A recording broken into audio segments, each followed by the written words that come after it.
Tuzlanski iz našega Tuzlanskog dekanata. Sve vas radosno od srca pozdravljam na patron ove župne crkve i mjesta ove župne zajednice, na našu nebesku zaštitnicu, svetu Anu. Dobrodošli u našu župnu crkvu, dobrodošli na ovu proslavu. Pozdravljam, sve vas pozdravljam časne sestre, kolege, svećenike na čelu sa našim tuzlanskim dekanom, dekasnim Marinkom, a na poseban način danas pozdravljam predvoditelja ovoga visnoga slavlja, župnika Skrova Bosne, župnika Planinske župe Borovica, velečasnog Vladu Rebca.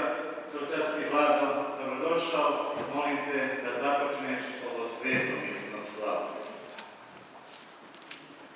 U ime Otca i Sina i Duha Svetoga.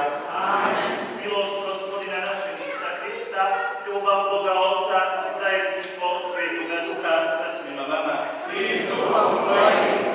Braćo i sestre, ja se pridružujem pozdravima Otca župnika, ali bih odmah podao ispraviti jednu nepravdu. Sveta Ana vam jeste glavna, pa smo zaboravili Svetog Joakima. Tako da oni dolaze u paru, bez Ane nema Joakima, a bez Joakima nema ni Svete Ane. Molimo ovo dvoje svetaca, roditelja Blažene Djevice Marije, a baku Tiheda Isusovu, da nas zagovaraju na